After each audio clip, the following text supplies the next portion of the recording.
Hablar de la construcción de personajes en una novela es hablar de algo a lo mejor muy complejo, porque finalmente sin un personaje bien desarrollado, bien estructurado,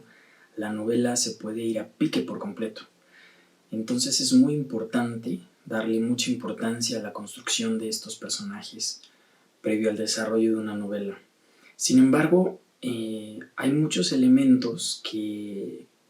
lejos de construir al personaje, lo empiezan a destruir, a fragmentar, e incluso pierde autenticidad al momento de darle valía a toda esta serie de elementos que lejos de incorporar, lejos de sumar, restan.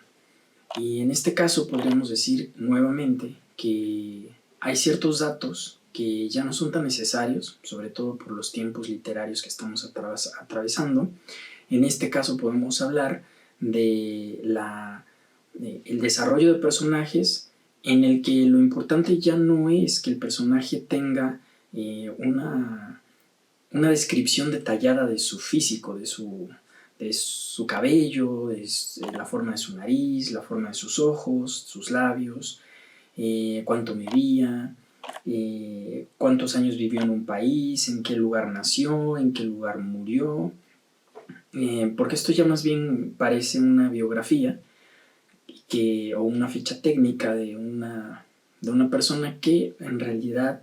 la sustancia, ¿no?, que es lo que ahora ya ha sustituido en gran medida a todos estos elementos que, si bien no restan,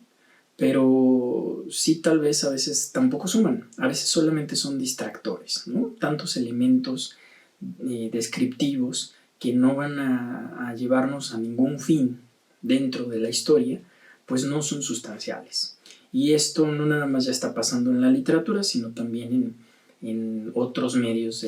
del arte, ¿no? Y aquí lo importante es que en la novela, aun cuando haya una extensión bastante vasta del desarrollo de la historia, lo fundamental no es, repito, conocer todos esos pequeños detalles que solamente podrían alimentar nuestra reconstrucción del personaje en la mente.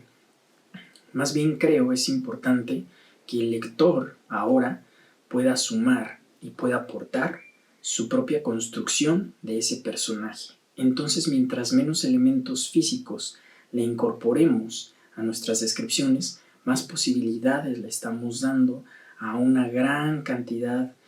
de lectores de que ellos lo aterricen y lo incorporen a su realidad y se apropien de nuestro personaje para darle las características que cada persona, dependiendo de su ideología, de su idiosincrasia, de su tiempo de vida, de su época, su momento,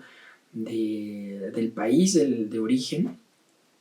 cada quien va a decidir cuáles son esos rasgos ya particulares que van a tener esos personajes en sus mentes, y no necesariamente los que el autor se imaginó cuando los escribía.